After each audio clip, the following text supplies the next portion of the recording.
If you've got one of these laying around, an old gaming PC that can be brought back to life, everybody knows what it's like when you're first getting started. You've been gaming as long as I have. The old hand-me-downs, the outdated graphics cards.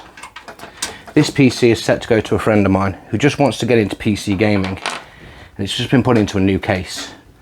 This features an R9 390 from 2015, which is 8GB of GDDR5 RAM, and an i7 4790, 4 cores, 8 threads, 16GB of DDR3 RAM. But the best way to bring a system like this back to life is re-thermal paste. Thermal paste on this GPU hasn't been replaced since 2015, and it's going to be about the same for the CPU, which is going to be badly affecting the temps. The second way to do this is to introduce an SSD into the system, which will give it a great speed boost. So today what I'm going to be doing is I'm going to be putting a couple of extra case fans in, re-thermal pasting the GPU with Thermal Grizzly, and put them in a Wi-Fi card. First thing you need to do is grab your iFixit kit, or any screwdriver will do, and remove the GPU from the case.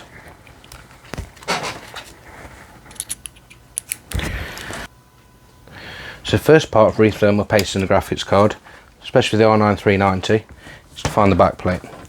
All these screws are going to have to come out. 1, 2, 3, 4, 5, 6, 7, 8, 9, 10, 11, 12. Just take these 12 screws out first.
And remove the back plate.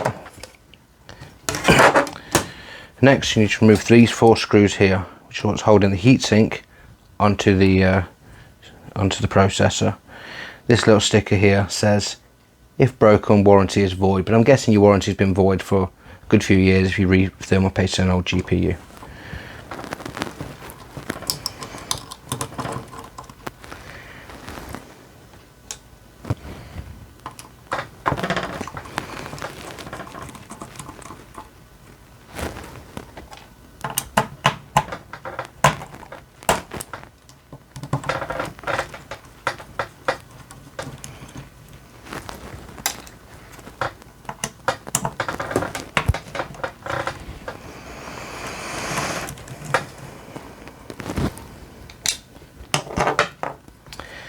If the thermal paste is quite old, this may take a little bit of force, a little bit of twisting and prying.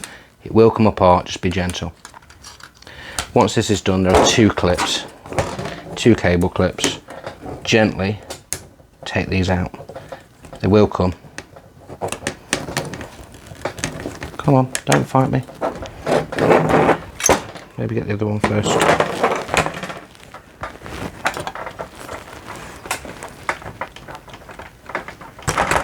There we go.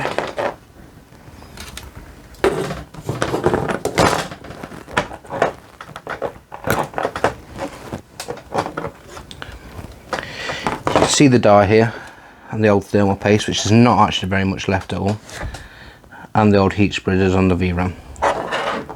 I'll set this aside for a minute.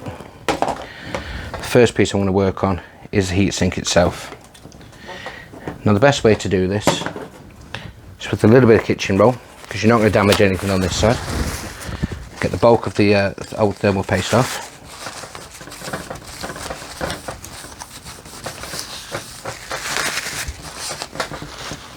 With either isopropyl alcohol, or I like to use contact cleaner, and give it a bit of a spray down, a bit of a clean up.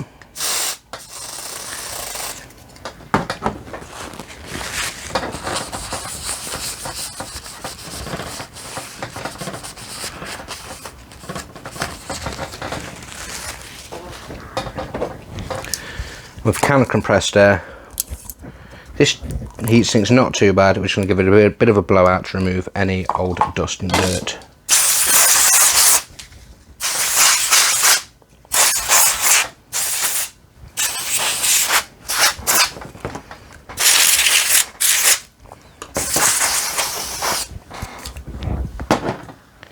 With that cleaned up nicely, we'll set that to one side along with the back plate. And we can now start working on the die.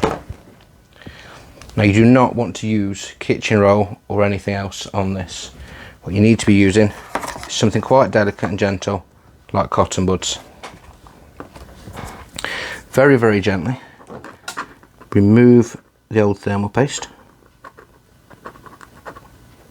This may take a little while. Being very, very gentle as you go along.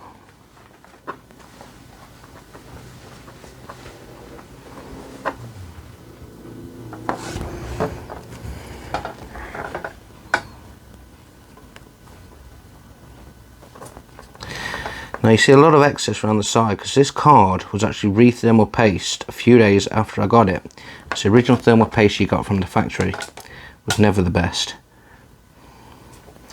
It did save me around 10 degrees in temps.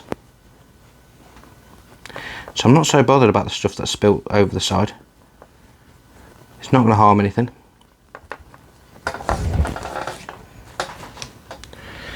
Give it a little bit of a spray down with some contact cleaner. Just a tiny bit. It's very fast drying. I'll give it a bit of a clean up with a cotton bud.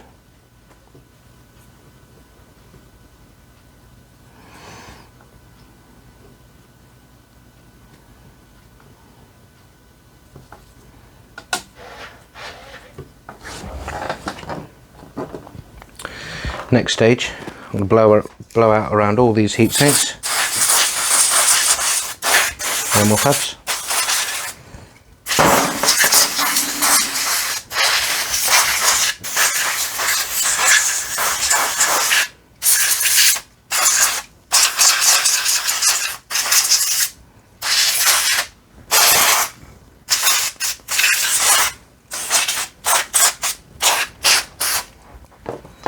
Let's take a look along the back as well.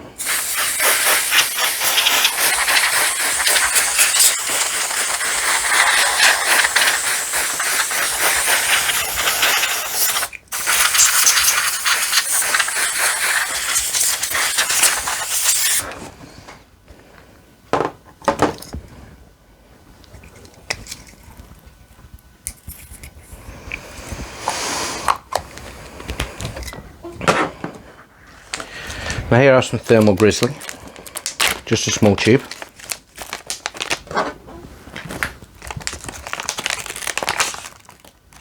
Comes with a little spreader. There's two methods of thermal pasting.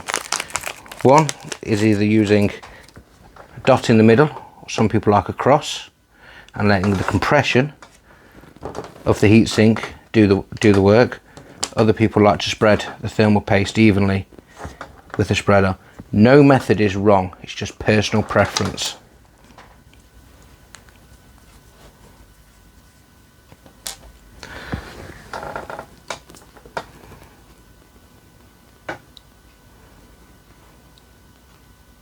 I for one like to do a big dot in the centre, a few other dots around just to make sure you've got a good covering on there. This is not conductive, this paste, so if it does go over the edge, It's not going to damage anything. And I'll let the heatsink take care of the rest.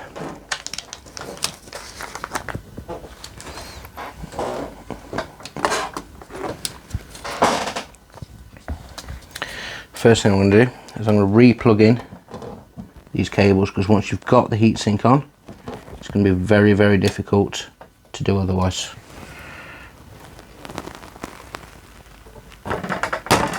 Just one in, especially this one here.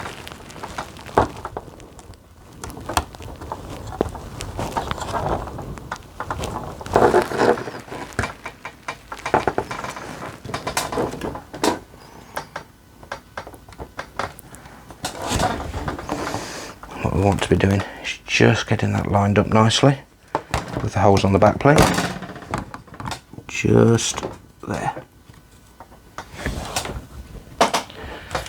Now when you come to tighten this down, you don't want to do one screw at a time. Think of it like you're putting a wheel on a car. You want to draw it in, a few turns on this one just so it's caught, and we'll go to the opposite corner. We'll do the same again, just trying to catch the threads on at this point, like that. We'll do the same again into this corner.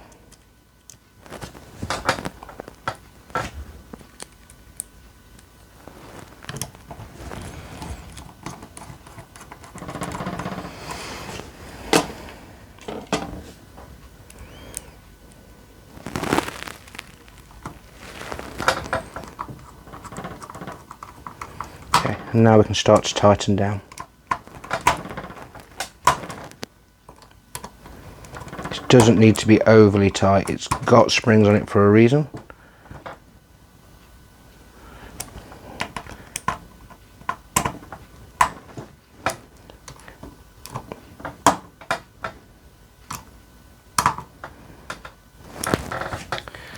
And now we can replace our back plate.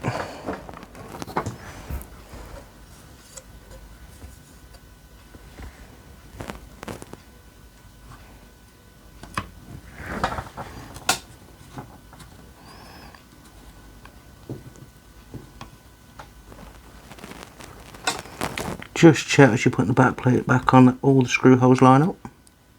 That way you know you've got it on the right way.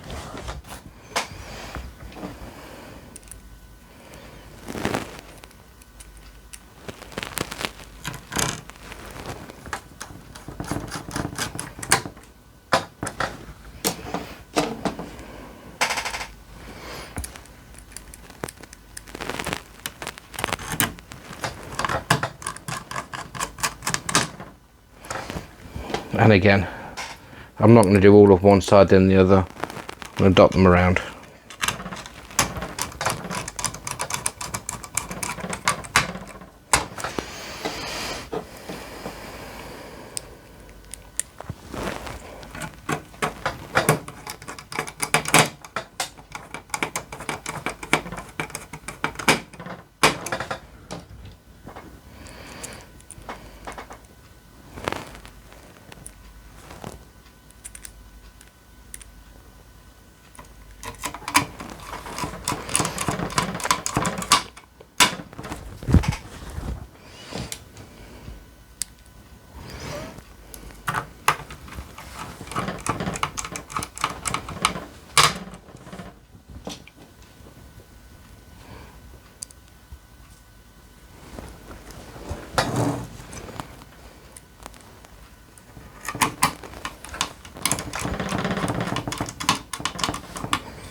Now re-thermal pasting a graphics card, especially an old one, can really give it a new lease of life. Like I say, out the factory, putting better thermal paste on saved me 10 degrees. When replacing 7-year-old thermal paste, you're going to see a massive difference in the temps and the performance. And that is how to re-thermal paste an old GPU. In the next video, we'll see how it games.